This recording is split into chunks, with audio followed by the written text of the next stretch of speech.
And again, I thank you for affording me this wonderful honor of being a part of this amazing ceremony and to help dedicate the addition to the Newton County Judicial Center. It is a pleasure and truly an honor, as I said before, to return to the state of Georgia. If I had my druthers, I would be a resident of the state of Georgia today. But sometimes we are called to do what we must do.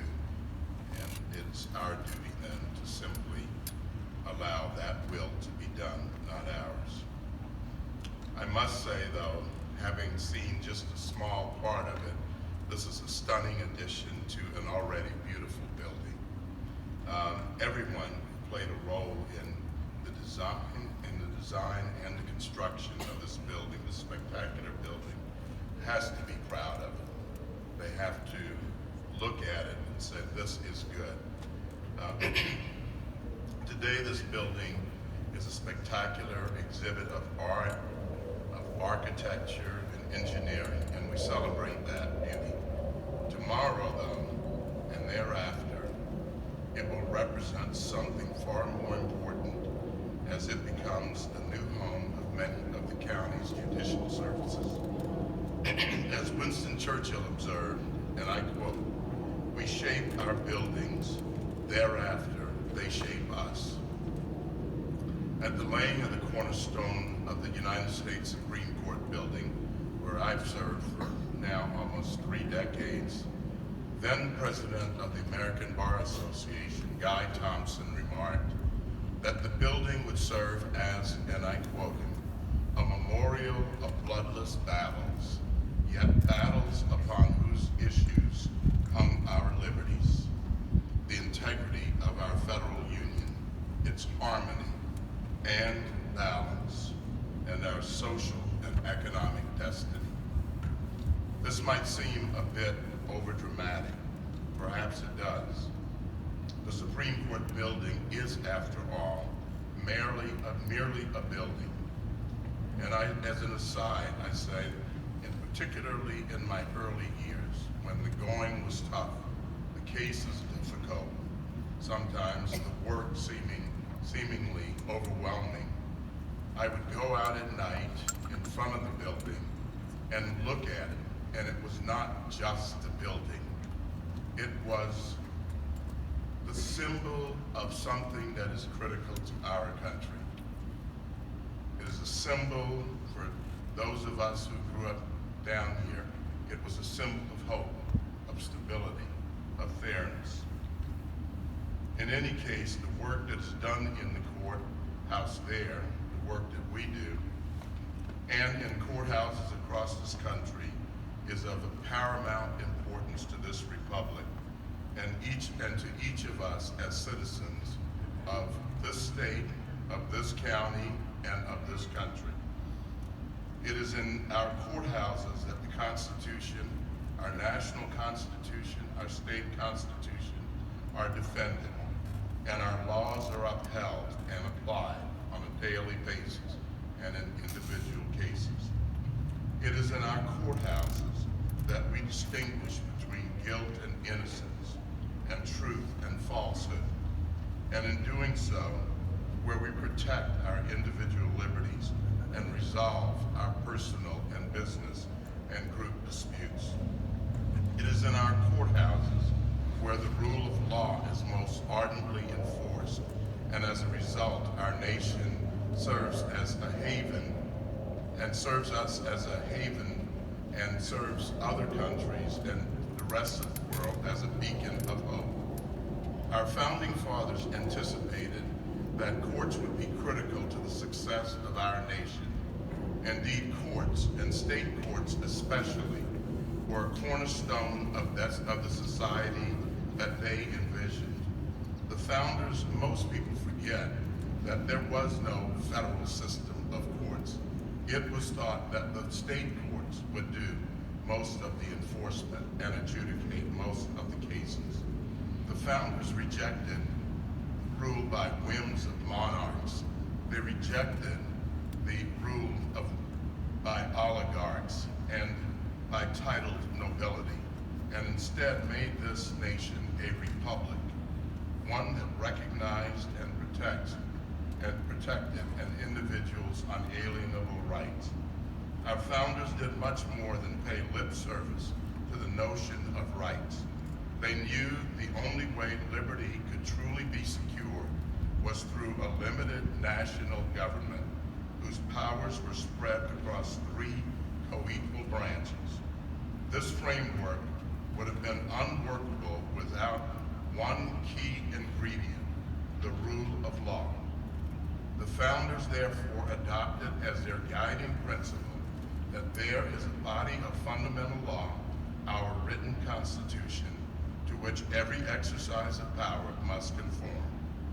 As John Adams famously wrote in the Massachusetts Constitution, the United States was to be, quote, a government of laws and not of men.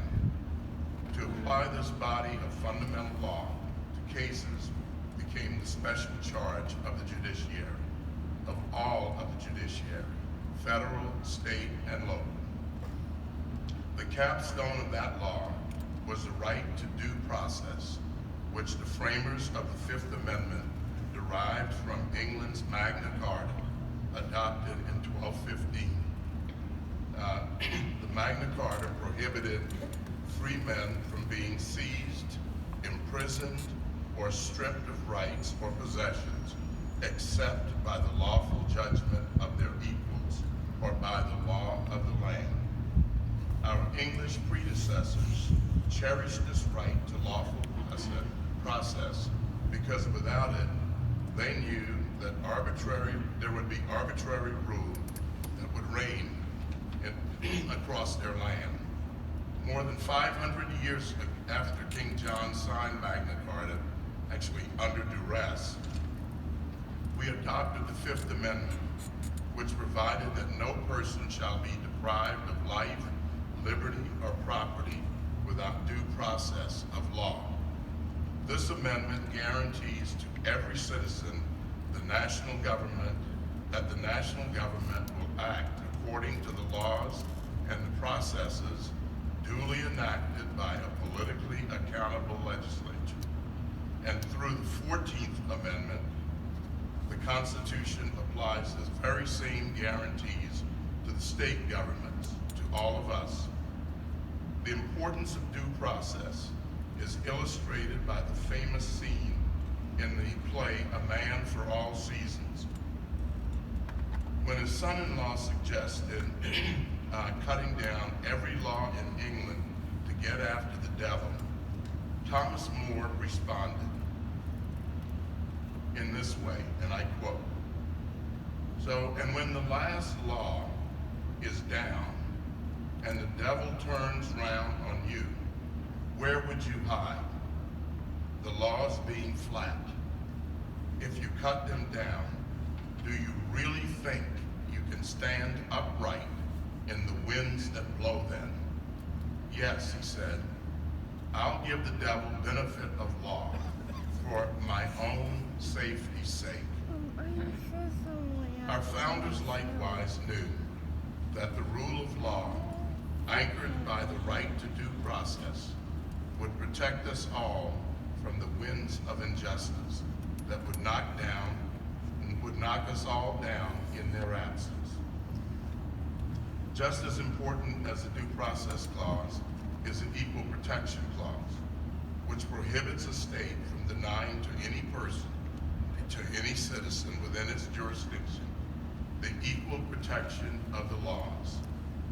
This clause, ratified in 1868, just a few years after the Civil War, ensures that individuals will be treated equally by the state without regard to race, color, or creed. In promising equal treatment and prohibiting classifications based on race, the Equal Protection Clause contradicted racial discrimination and segregation, though it took almost 100 years for the promise to be enforced. Enforcing constitutional guarantees does not always make judges popular, nor are their decisions always afforded the respect that they deserve. This was certainly true for the judges enforcing the 14th Amendment. It required great courage and commitment for Justice Harlan, then Justice Harlan, to be the lone dissenter in Plessy versus First, and to stand up for the constitutional rights of all citizens, including Black citizens. Even half a century later, it required fortitude for all 9 justices of the Supreme Court, on which I now serve, to come together in Brown v. Board of Education, the year I began school, first grade, in Savannah, Georgia, or actually in Pinpoint, to hold unconstitutional a practice that existed in 21 states, and begin to address the central contradiction in our republic, the contradiction of race. And in doing so, they showed that though our system and our governance is flawed, it is perfectible, and we are in the process of perfecting it. These constitutional guarantees would be hollow without courts to enforce them. Recognizing this, the founders made clear that judges were to follow the law, not their own whims. In Federalist number 78, Hamilton wrote that the courts were to be, quote, the bulwarks of a limited constitution, and guard against the Constitution, and to guard the Constitution and the rights of individuals from passing mischiefs. He said that judges are not to consult popularity, but instead to rely on nothing but the Constitution and the laws. Because the founders understood that adherence to the Constitution could put judges at odds with the prevailing public opinions and the preferences of the political branches, the Constitution insulates federal judges from political reprisal by granting them lifetime tenure. Although state judges do not have the same lifetime appointment, they play the very same essential role as federal judges.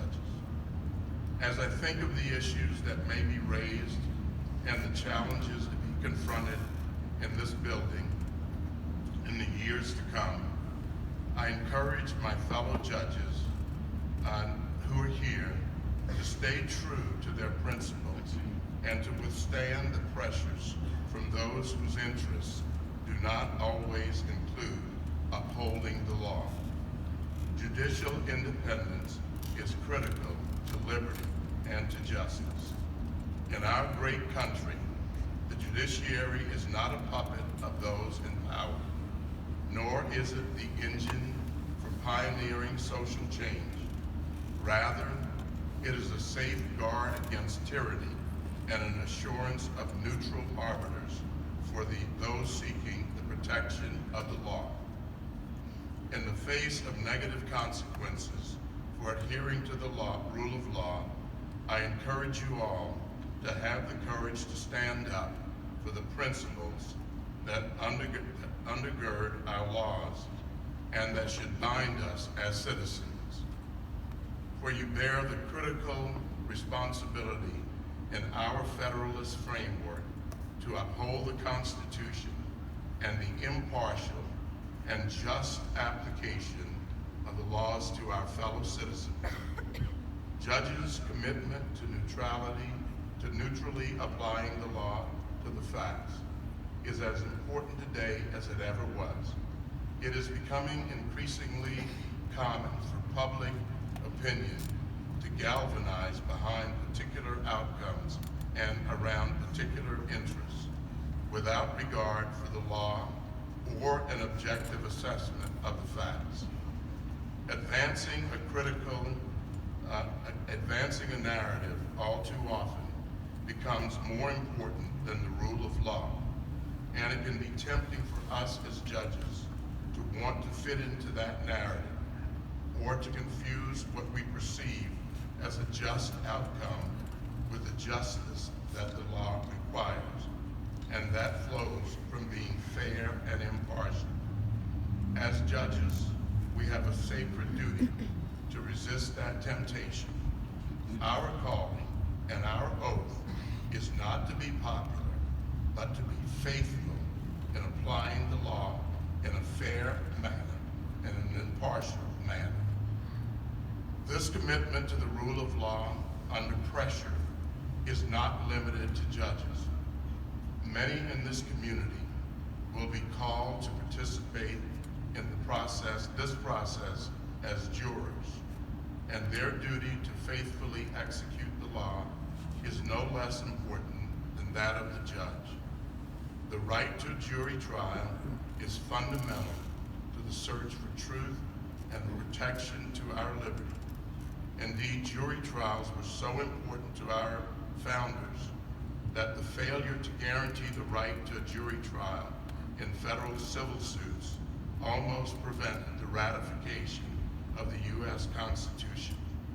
The state of Georgia guaranteed the right to trial by jury in its first constitution in 1777, and Georgia's constitution preserves that right to this day. We hear much today about the benefits of freedom and liberty, but we don't often hear much about the corresponding responsibilities. The liberty we cherish requires a coordinate effort from all citizens. Jury service is but a small but important part of that effort, and it affords all members of the community, great and small, the enormous honor and responsibility of participating in the administration of justice for their fellow citizens. So to me, this building serves not just as a reflection of this community's commitment to liberty and justice, but also a monument to the role that each member of the community will play in securing those ideals. In thinking about the role of the community in upholding the law, I'm reminded of the famous scene from To Kill a Mockingbird, the movie and the book, where Atticus Finch stands guard outside of Tom Robinson's cell. As many of you remember, Tom was a black man who was falsely accused of rape and was being subjected to threats of mob violence. Atticus Finch calmly faces down the members of the mob, whose members, unfortunately, ultimately lose their nerve when Atticus's children show up and force them to face their own consciences and their own actions. Judges and jurors are called to stand as Atticus and his family did between the mob and the accused. Just as Atticus stood to protect his client, we must stand and fight to ensure that justice prevails over the vengeance of mob rule. Today we celebrate the expansion of the building that will provide the setting for important, if not critical, work. Its architecture will surely bring well-deserved pride to all who work here. But when it's all said and done, the true beauty of this building will be in its affirmation to all who enter that they can expect to find in this building, behind this wall, the rule of law, and through its equal and fair application, that they can find the justice to which we are all entitled, and that, in the end, is equal justice under law. Thank you all.